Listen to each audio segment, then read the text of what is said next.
The Cayman Islands is ranked as the second most expensive country in the whole world.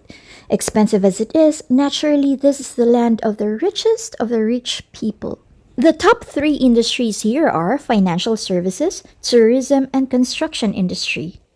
These beautiful and pristine islands situated in the Caribbean are also home for expats or foreign workers like me. Hi everyone, my name is Aideen, an overseas Filipino worker and accountant here in Grand Cayman. My channel is all about investments while I feature the beautiful places here in the Cayman Islands. And for today, I'm going to be discussing investment opportunities which an expat like me can invest on. I am referring to national pensions, additional voluntary contribution, and CUC's customer share purchase plan.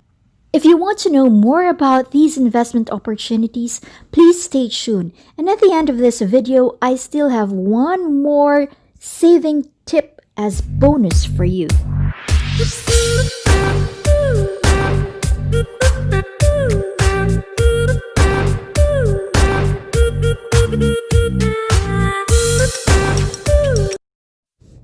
Learn from experience. Most of us have availed the COVID-19 emergency pension withdrawal, so you should know by now whether your pension provider is reliable or not. You should start from there. If you are not confident that your pension provider is able to take care and protect your money, then don't think of this investment at all. By law, we are required to contribute 5% of our gross earnings to pension in the same way as our employer. Here is the investment opportunity. On top of the mandatory requirement, which is 5% for employee and 5% for employer, we can make additional voluntary contribution in whatever amount we wish to. This voluntary contribution will earn interest or have growth potential in the same manner as our mandatory contribution. For example, if we set aside 200 per month, so in a year we'll have 2,400 savings as voluntary contribution. Plus interest. Now, what is your basis for interest? The best would be your personal experience on your COVID-19 pension withdrawal. You can gauge from your personal experience as to how much your money grew in that pension provider of yours. What are the benefits you can get from AVC? First of all, you can access your voluntary contribution for medical purpose. It doesn't have to be life-threatening. For example, I only have a standard health insurance. So whatever my health insurance cannot cover, I can make use of that voluntary contribution to defray my medical expenses, like if I get hospitalized or I need medicine for treatment, etc. Instead of using my emergency money, I can use this instead. I noticed that there are several expats who have dependent child or children that go to school.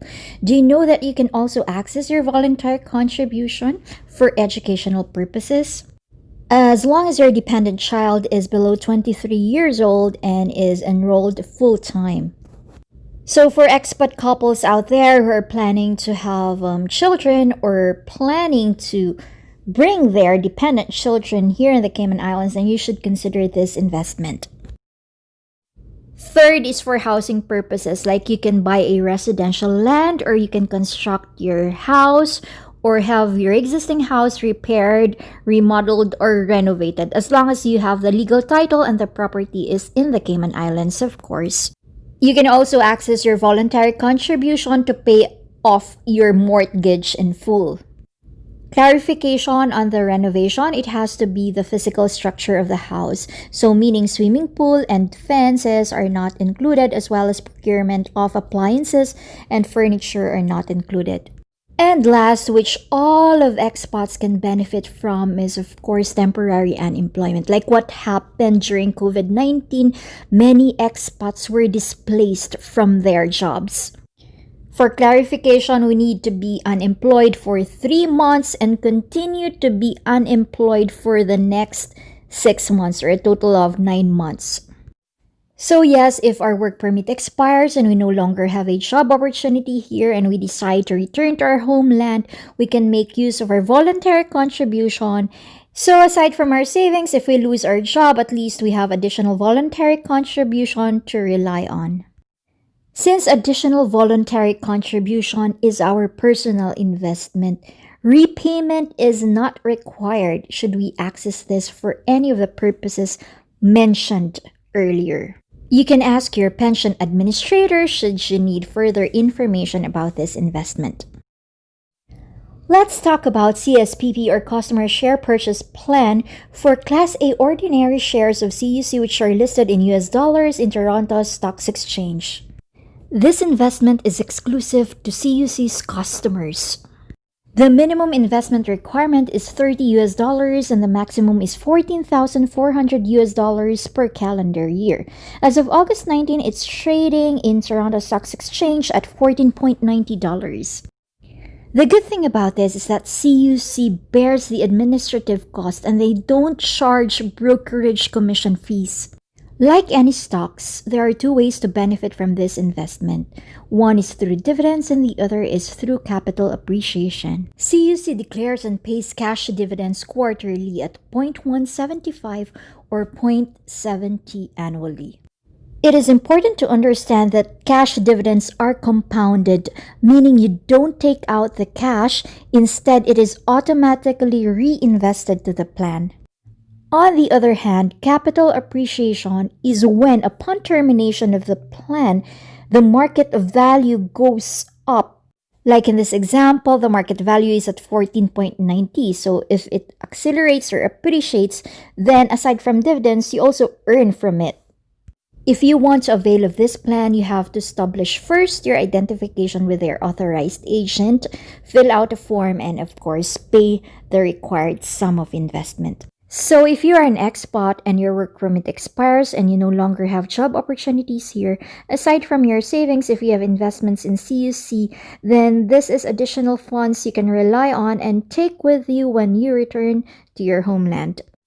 Disclaimer, I'm not a financial advisor nor financial expert, but I know how difficult it is to earn money, especially overseas. So I'm sharing with you my personal knowledge as accountant, my personal experience as investor, as to how you can grow your money and make the most out of your earnings. Credit cards are good, especially if they offer no annual fee plus 1% cash back on every purchase. You just have to be mindful of the currency conversion loss. If, for example, you buy something at the grocery here in the Cayman Islands for 25 KYT, in order for you to use this credit card, they have to convert it in US dollars. So usually they use 0.82 conversion rate. So that would be 30.49 US dollars. Which in effect, you earn 1% reward but incur 2.38 approximately conversion loss. So think before you swipe. But for online purchases using original US dollar currency, this is very beneficial. In fact, during my vacation, I actually got 40 US dollars reward in 1 quarter, which I am very happy about. I hope this video of mine had added value to you. This is Aideen, signing off.